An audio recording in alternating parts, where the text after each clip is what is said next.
उनका वो वाक्य मुझे हमेशा याद आता है, जो उन्होंने गुलामगिरी लिखी उसमें भी लिखा हुआ है, ज्ञान बिना मति गई, मति बिना नीति गई, नीति बिना गति गई, गति बिना धन गया, और धन के अभाव में शूद्र दलित गुलाम हो गए। और ये जब पूरा बहुजन समाज का नुकसान हुआ, ये केवल ज्ञान पर, ज्ञान अर्जित करने पर जो धार्मिक बंदिश थी उसकी वजह से हुआ। लेकिन उन्होंने अपनी पत्नी सावित्रीबाई फूले जी के साथ मिलकर फातिमा शेख जी को लेकर, जो 1 जनवरी 1848 को पहला महिलाओं के लिए स्कूल खोला, वो भारत के इतिहास में स्वर्ण अक्षरों में लिखा है। मैं उनको नमन करता हूं, श्रद्धांजलि अर्पित करता हूं। और हमारे सबके हजारों साल की गुलामी तोड़कर हमारे पढ़ने लिखने के, हमारे व्यापार करने के, हमारे संपत्ति इकट्ठा करने के, हमारे नौकरियों में जज, engineer, collector, scientist, professor, bureaucrat, MP, MLA, मंत्री, राष्ट्रपति तक बनने का सपना साकार करने वाले डॉक्टर बाबा साहब अंबेडकर जी ने तो हजारों साल की हमारी,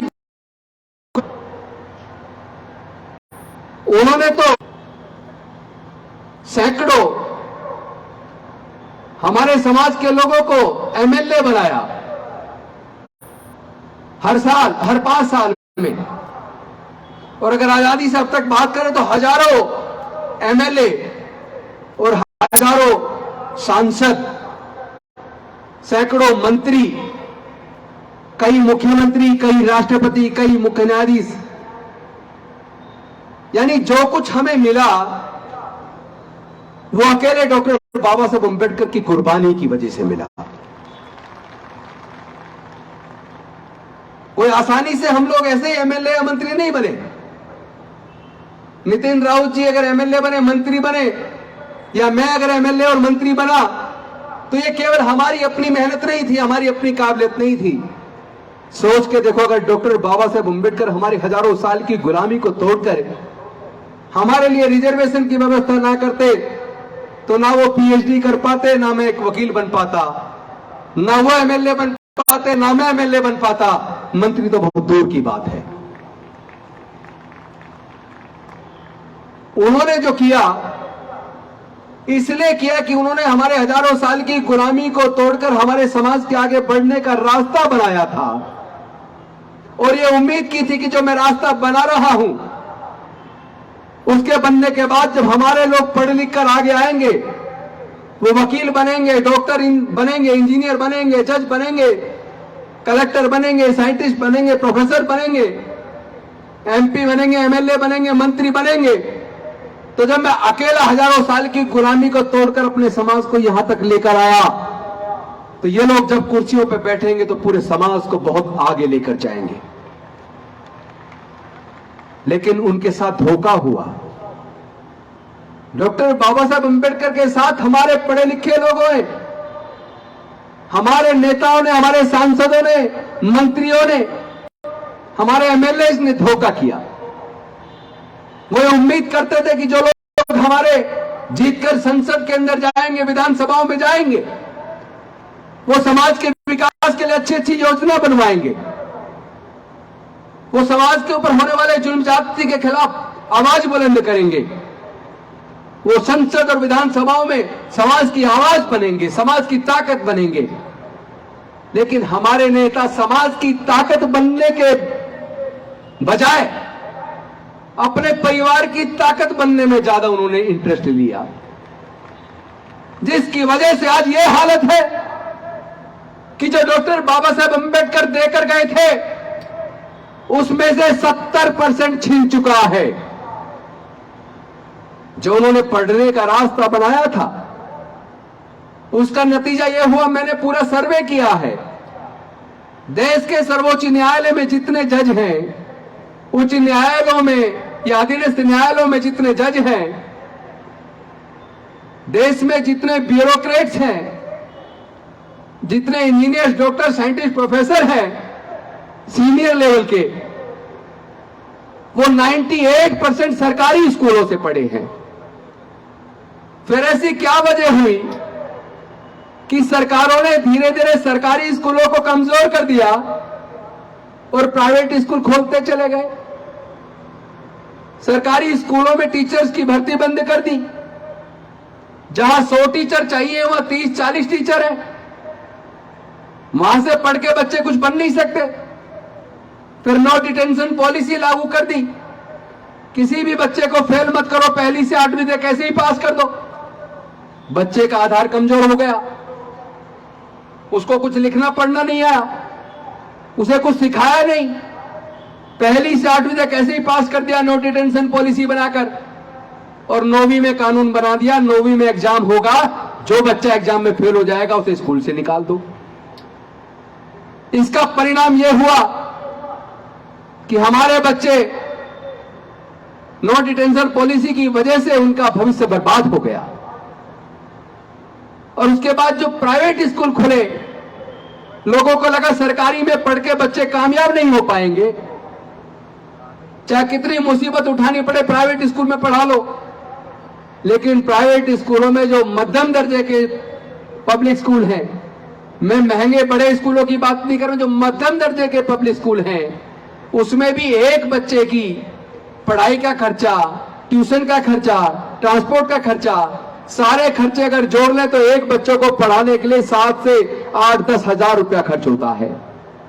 हर परिवार में कम से कम 2 बच्चे हैं, तो 2 बच्चों को पढ़ाने के लिए 15 से 20 हजार रुपया चाहिए। वो भी केवल जब पहली क्लास से 12वीं तक पढ़ने के लिए। उसके बाद जब बच्चा कॉलेज में जाता है, कॉलेज में जाने के बाद पहले तो कोचिंग लेगा बच्चा। लॉ में एडमिशन लेना है तो कोचिंग, इंजीनियरिंग में एडमिशन लेना है तो कोचिंग, मेडिकल में एडमिशन लेना है तो कोचिंग, मैनेजमेंट में एडमिशन लेना है तो कोचिंग।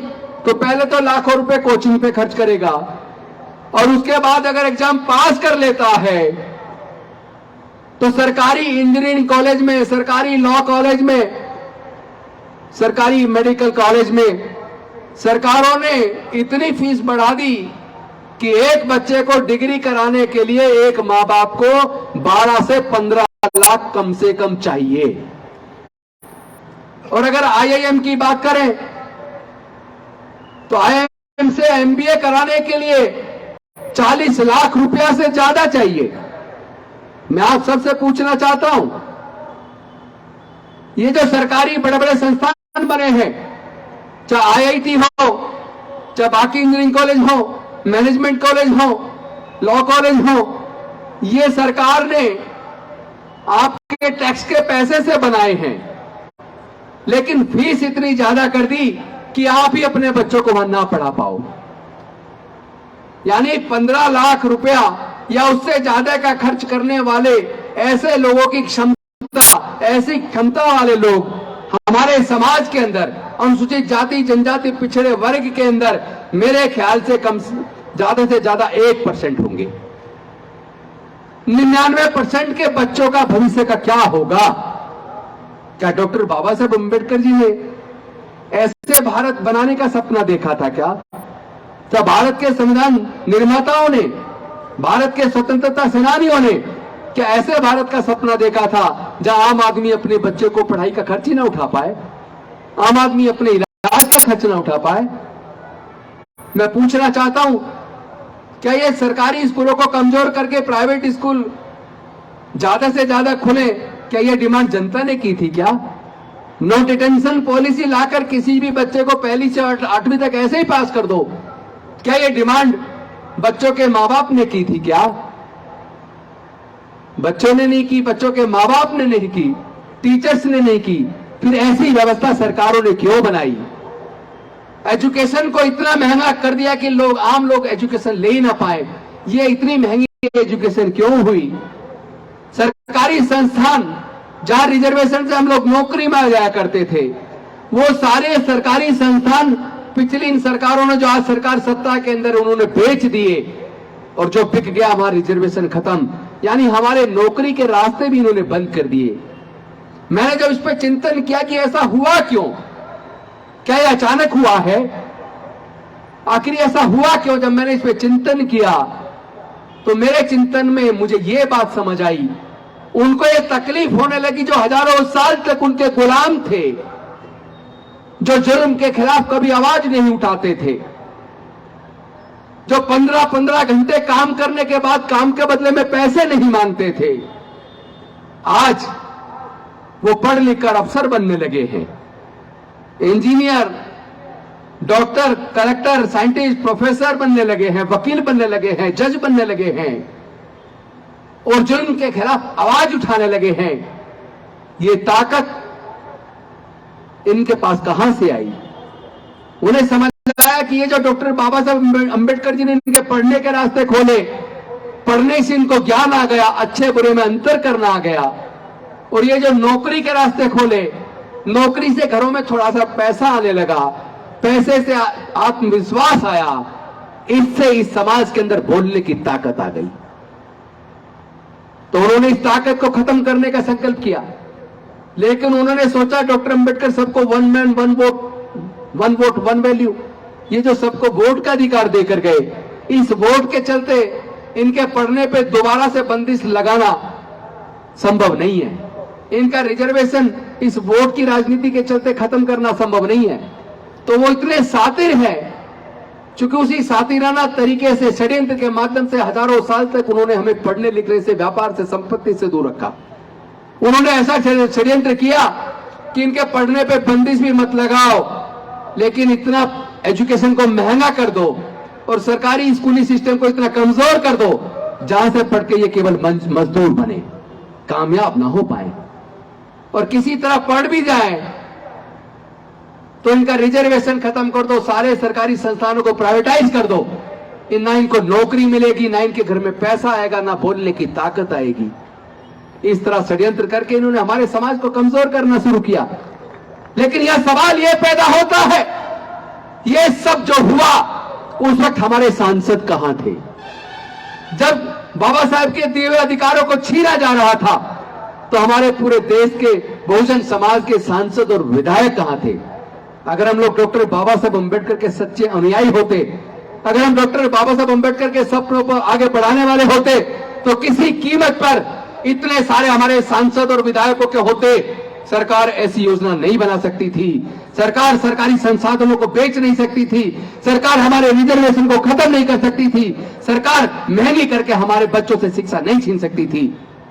लेकिन हमने गलती क्या की? हम लोग संसद विधानसभा में तो गए, लेकिन वहां जाकर गूंगे बहरे बनकर बैठ गए। हम राजनीतिक पार्टियों के गुलाम हो गए। जो बाबा साहब का सपना था चकनाचूर कर दिया। समाज की लड़ाई को लड़ने के लिए कुर्बानी देने की जरूरत है। एक कुर्बानी डॉक्टर बाबा साहब अंबेडकर ने दी थी, अपने 4-4 बच्चों को गंवाकर अपनी पत्नी माता रमाबाई को कुर्बान कर दिया, अपने पूरे जीवन को जलाकर हमारे जीवन में रोशनी कर दी। लेकिन हमने क्या किया? अब हमारी क्या जिम्मेदारी है? मैंने संकल्प किया है, मैं पूरी जिंदगी मैं ना एमएलए बनूं, ना मंत्री बनूं, ना एमपी बनूं या कुछ भी ना बनूं, लेकिन अपने समाज के भविष्य की, अपने बच्चों के भविष्य की इस लड़ाई को लड़ने के लिए करना, जीवन कुर्बान करना पड़े तो मैं करूंगा, और इस लड़ाई को अंजाम तक लेके जाएंगे। क्योंकि डॉक्टर बाबा साहब अंबेडकर के बाद माननीय कांसीराम साहब ने शादी नहीं की, नौकरी छोड़ दी, परिवार छोड़ दिया। किसके लिए? क्योंकि वो इस बहुजन समाज को हुक्मरान बनाना चाहते थे। लेकिन उनके जाने के बाद क्या हुआ? यह बहुजन समाज बिखर गया। हमारे नेता अलग अलग पार्टियों में केवल मूक दर्शक बन गए। अरे भाई, ये रिजर्व सीटें हैं, आपको रिजर्व सीट से टिकट मिलता है, मंत्री भी बनते तो रिजर्व के कोटे से बनते हैं। तो भाई जिनको आप रिप्रेजेंट कर रहे हैं संसद विधानसभाओं के अंदर, सरकार के अंदर, उस समाज की आवाज तो बनो। तुम बोलना शुरू करोगे, किस किस की जुबान बंद करेंगे, किस किस का टिकट काटेंगे? टिकट कटने से डरने की जरूरत नहीं है। इस समाज के भविष्य का सवाल है, बहुजन समाज के बच्चों के भविष्य का सवाल है। हमारे बच्चों का भविष्य अंधकार की तरफ जा रहा है, फिर से गुलामी वापस लौट रही है। क्या हमारे जब बच्चे फिर से उनसे शिक्षा पूरी तरह छीन जाएगी, समाज गुलाम बन जाएगा। क्या हम अपने आने वाले बच्चों से आंखें मिला पाएंगे जब वो हमसे सवाल करेंगे? क्या कह रहे डॉक्टर बाबा साहब अंबेडकर सब कुछ देकर गए थे, तुम सबके रहते हुए सब कुछ छिन गया। तुमने हमारे हक अधिकार को बचाने के लिए क्या किया? तुम क्या कर रहे थे संसद के अंदर? तुम विधानसभा में क्या कर रहे थे? तुम नौकरियों में गए, अच्छे अच्छे पदों पर पहुंचे, तुमने समाज की लड़ाई को क्यों नहीं लड़ा? आज हम जो दोबारा से गुलाम बने हैं, तुम लोगों की वजह से बने हैं। तो जरा सोच के देखो, क्या हम अपने बच्चों से आंखें मिला पाएंगे? क्या अपने बच्चों के सवालों का जवाब दे पाएंगे? क्या शर्मिंदा होकर इस तरह घुट घुट के जीने से अच्छा है इज्जत की एक दिन की जिंदगी काफी है। हम अपने समाज की लड़ाई को लड़ेंगे और इस लड़ाई को जीत में बदलेंगे। मुझे पूरा भरोसा है, जिस तरह हमारे ये जो डॉक्टर्स एसोसिएशन है, डॉक्टर कांबले जी हैं, घाटे जी हैं, ये लोग सब मिलकर, इस तरह के बहुत सारे लोग पूरे देश के अंदर हैं जो एक बहुजन समाज के का निर्माण करने में लगे हैं, जो अच्छे पदों पे बैठे हैं, अच्छा कमा रहे हैं, लेकिन मन में एक दर्द है कि डॉक्टर बाबा साहेब अंबेडकर ने सपना देखा था, उन्होंने कहा था मी भारत बौद्धमय करी। क्यों भारत को बौद्धमय बनाना चाहते थे बाबा साहेब? क्योंकि डॉक्टर बाबा साहेब अंबेडकर को पता लग गया था कि भारत तो पहले बौद्ध में था, हमारे पूर्वज बौद्ध थे। सम्राट अशोक के टाइम पर लेके म्यांमार से ईरान तक पूरा भारत बौद्ध में था। जहां भी खुदाई होती है केवल बुद्ध निकलते हैं, बुद्ध से अलग कुछ नहीं निकलता। 95% बुद्ध निकलते हैं और 4.9% महावीर स्वामी जैन धर्म के जो संस्थापक थे वो निकलते हैं। 0.1% बाकी कुछ निकलता है। इससे ये बात तो साबित हो जाती है कि पूरा भारत बौद्ध में था, हमारे पूर्वज बौद्ध थे। जब हमारे पूर्वज बौद्ध थे तो फिर वापस हम लोग बौद्ध क्यों न बन जाएं? बाबा साहब ने बनाया था ना 14 अक्टूबर 1956 को खुद दीक्षा ली नागपुर में, और उसके बाद अगले दिन 15 अक्टूबर 1956 को चंद्रपुर में।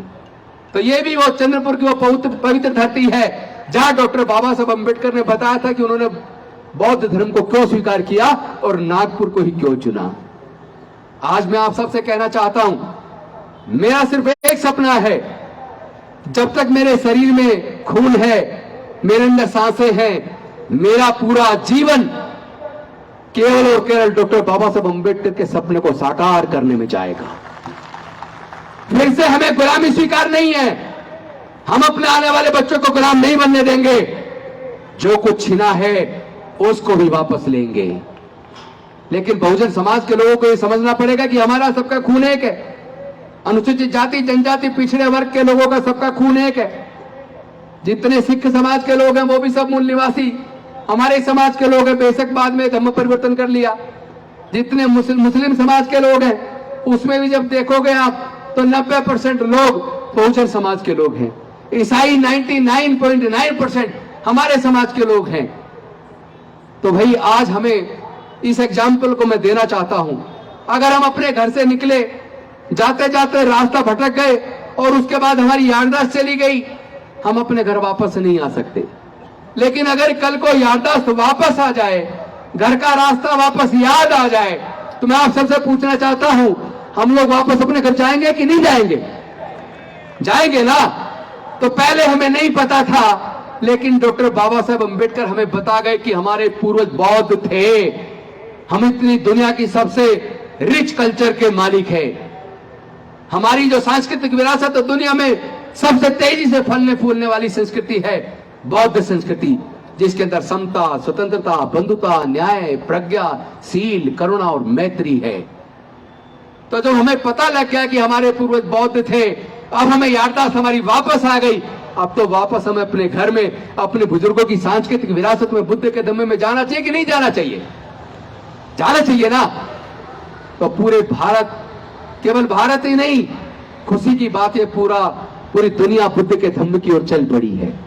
क्योंकि बुद्ध का धम्म जिस तरह हिंदू, मुस्लिम, सिख, ईसाई इस तरह धर्म नहीं है, बल्कि वो मानवता के कल्याण के लिए सदाचार और नैतिकता का जीवन, सबके लिए मंगल भावना, सबके लिए करुणा, सबके लिए दया का भाव, आपस में प्रेम के साथ मिलजुल कर कैसे दुनिया आगे बढ़े, ये रास्ता तो केवल बुद्ध के धम्म से निकलता है।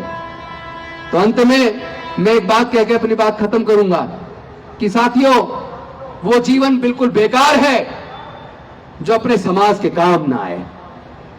आज देश के न केवल सारे संस्थान बेचे जा रहे हैं, न केवल एजुकेशन को छीना जा रहा है, बल्कि जाति और धर्म के नाम पे एक नफरत का वातावरण बना दिया। अभी रामनवमी के दिन तुमने देखा होगा, इधर महाराष्ट्र के अंदर औरंगाबाद में, उधर गुजरात के अंदर, उधर बिहार शरीफ के अंदर, उधर वेस्ट बंगाल के अंदर हावड़ा में रामनवमी के अंदर किस तरह दंगे कराए गए। मैं पूछना चाहता हूं, इससे किसका भला होने वाला है? धर्म के नाम पर नफरत फैलाकर, समाज को बांटकर किसका भला होने वाला है? वो ताकतें जो समाज को बांट रही हैं, जो धर्म के नाम पर उन्माद पैदा कर रही हैं, जो लोगों में आतंक पैदा कर रही हैं, ये सही मायने में देशद्रोही है। और बहुजन समाज के लोग सच्चे राष्ट्रभक्त हैं। हम लोग सच्चे राष्ट्रभक्त हैं। इस भारत को बचाने की जिम्मेदारी हमारी और आपकी है, और हम बचाएंगे। और एक ऐसे बहुजन समाज का निर्माण करेंगे जहां पर उसमें प्यार होगा और डॉक्टर बाबा साहब अम्बेडकर के सपनों का भारत बनेगा। इन्हीं शब्दों के साथ मैं अपनी वाणी को विराम देता हूं। आप सबने इतना सम्मान दिया, बहुत बहुत धन्यवाद। जय भीम, जय भारत, नमो बुद्धाय। धन्यवाद सर, अतिशय